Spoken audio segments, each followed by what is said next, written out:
Leila Talu, a young mother from Sinjar, Iraq, has been betrayed by her neighbors.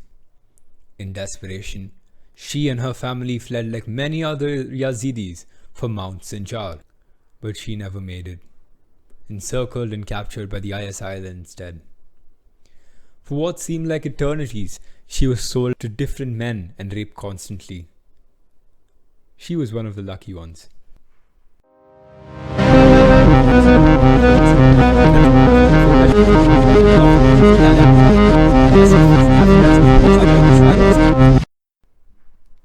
Hi there, and welcome to the 9th and final episode of Season 1 of Veritas Populi.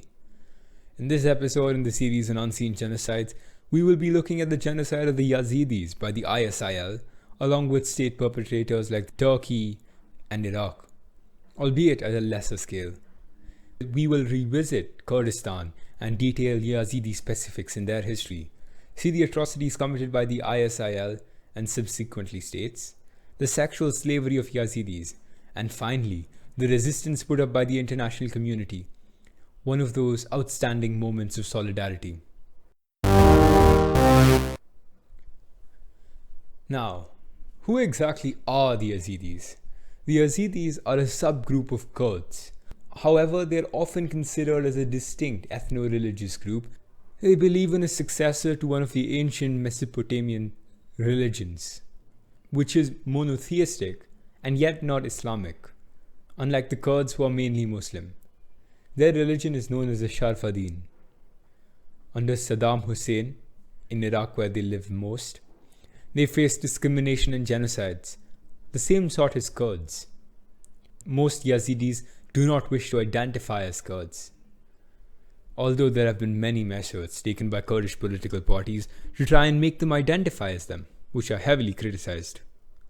But despite all of this politics, the Kurds and the Yazidis still remain connected. They are often found in Turkey, Iraq, Syria, Armenia, and Georgia. Most of the persecution of the Yazidis is because of their religion and ethnicity. Their ethnicity, the Kurds, was covered in the 8th episode. Their religion, which worships the peacock angel, is often conflated with the unredeemed spirit of Satan or Lucifer by Muslims and Christians. They have often been mistreated as devil worshippers and satanic cultists. Due to the secrecy maintained by the Yazidis and the rules against marrying outside the religion, information about the Yazidis is hard to get. So, they have been subject to forced conversions ever since the Ottoman Empire assimilated them. After that, the major persecution the Yazidis faced was by the ISIL, the Islamic State of Iraq and the Levant, or the Daesh. So what did the Daesh do that earned them the ire of the United Nations, European Union, and almost every other state in the world? They committed genocide. The ISIL, or the Daesh, claimed an Islamic caliphate, declaring Abu Bakr al-Baghdadi as their caliph. It is a theocratic proto-state which believed in Salafi jihadism, Wahhabism, Sunni Islamic fundamentalism, and was a modern Islamic terrorist group known for multiple war crimes and genocides. The Daesh runs on an ideology of hate and has spurred decades of violence to come. It has given heart to a movement which may as well be the apocalypse it so often talks of avoiding. On 3rd August 2014, the Daesh attacked Yazidis in Sinjar, Iraq.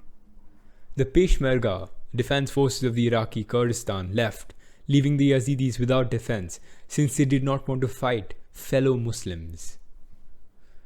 The Yazidis were obviously captured by the ISIL and given an option to convert or to die. Many chose to die, reminiscent of the Kurdish proverb, "Death on your feet is better than life on your knees." Hundreds of people died in every village. Jabal Sinjar, Hardan, Ramadi Jabal, Khanasur, all of these were destroyed within the first 2 days. Men were killed, women and children were buried alive, and even the Sunni Muslims, normal neighbors, have been reported to have colluded with the ISIL at certain locations. However, this is not to say that all Sunni Muslims did. In the months that followed, more than 5,000 Yazidis were killed. And their fellow Kurds did not help at all. They seem to have gone to extreme levels to convert the Yazidis, calling them infidels. In fact, the Kurdish muftis have even sanctioned Yazidi genocide. I suppose you can call them the least wanted minority in West Asia. However, even the states don't leave them alone, since in Syria they have to flee from Turkey, which is hell-bent in removing elements of their culture since it is seen as non-Muslim, as have Iraqi troops. So, things looked bad for the Yazidi.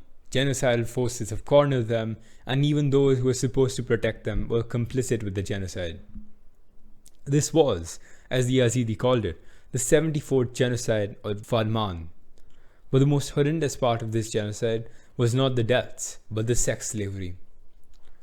Abu Bakr claimed that the Quran and the Hadith told that the slavery of the infidels was allowed, despite overwhelming Islamic scholarly consensus to the contrary.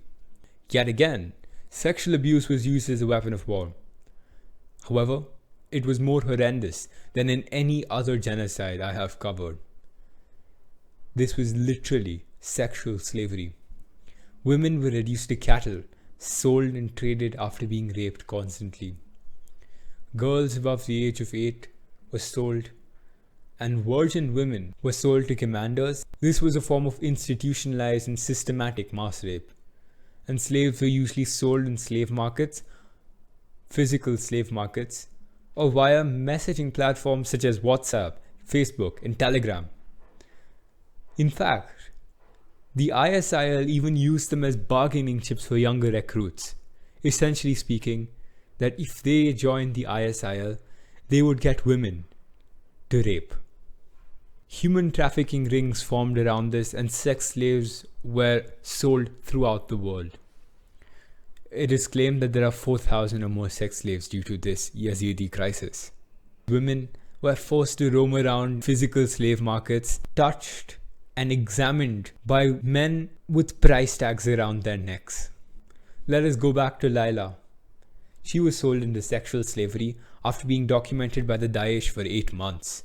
She was whipped every day and given to a senior member of the ISIL, who whipped her when she refused to submit and kept raping her. Then she was sold to another man from Mosul, who raped her and sold her for a profit. And then again to a Baghdadi man who bought her, raped her multiple times, made her abort a child, and then was again raped and whipped by another Saudi man, and again made to abort, and then again raped by a Lebanese man with the help of his Dutch wife. Finally, she was freed after negotiations with Syrian smugglers by her family. After all this, the international community could not stand witness any longer. They joined hands against the Daesh. The rest of the tale is well-documented fact, one of the greatest actual triumphs of what is known as the war against terrorism. By 2017, the Daesh had started to fade away, involved in the Syrian civil war fought by the Kurds, Yazidis, Syrians, Russians, Americans, Turkish, and so many others on different sides. Yet what remains clear is that in the end, the Kurds joined hand with their brethren the Yazidis and beat the Daesh. The war is not over yet. Many sex slaves lie out there waiting to be rescued. We must remember the countless Yazidi lives which have fallen. So what can we do?